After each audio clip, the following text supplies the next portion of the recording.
পনির রেজালা বানানোর জন্য আমি এখানে নিয়ে নিয়েছি 200 গ্রাম ফ্রেশ আমুল পনির। কড়াই গরম হলে দিয়ে দিচ্ছি হাফ কাপ মতো হোয়াইট অয়েল, দিয়ে দিলাম অল্প হলুদ।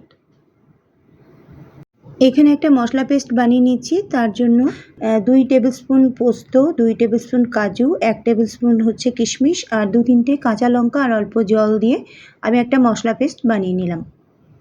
এখন পনিরগুলোকে আমি আমার পছন্দ মতো কেটে নেব। আপনারা আপনাদের পছন্দ মতো কিউব করে বা যে কোনো রকম শেপ দিয়ে কেটে নিতে পারেন।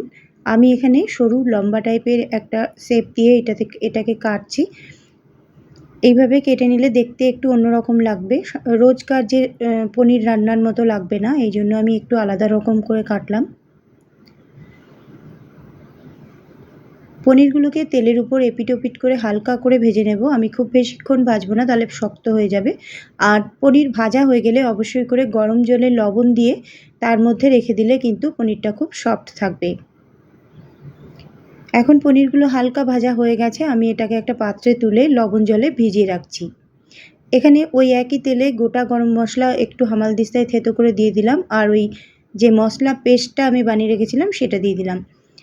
অল্প মিক্সি ধোয়া জল দিয়ে দিলাম। আর এবার আমাকে মশলাটা থেকে তেলটা যতক্ষণ না বেরোবে ততক্ষণ পর্যন্ত কষিয়ে নিতে হবে।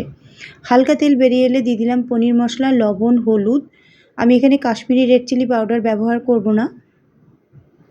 ভালো করে মশলাটাকে নাড়াচাড়া করে নিয়ে 2 মিনিটের জন্য কুক করতে ঢাকা দিয়ে দিয়েছিলাম। তারপর আবার ঢাকনা খুলে মাঝে মধ্যে নাড়াচাড়া করে নিয়েছি।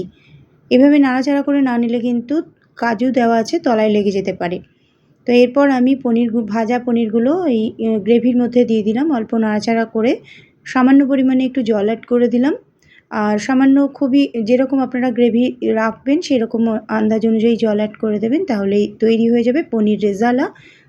গরম ভাত, রুটি, লুচি, পরোটা সব কিছু দিয়ে কিন্তু ভালো লাগবে। আবার দেখা হচ্ছে আগামী রেসিপিতে। সবাই খুব ভালো থাকবেন।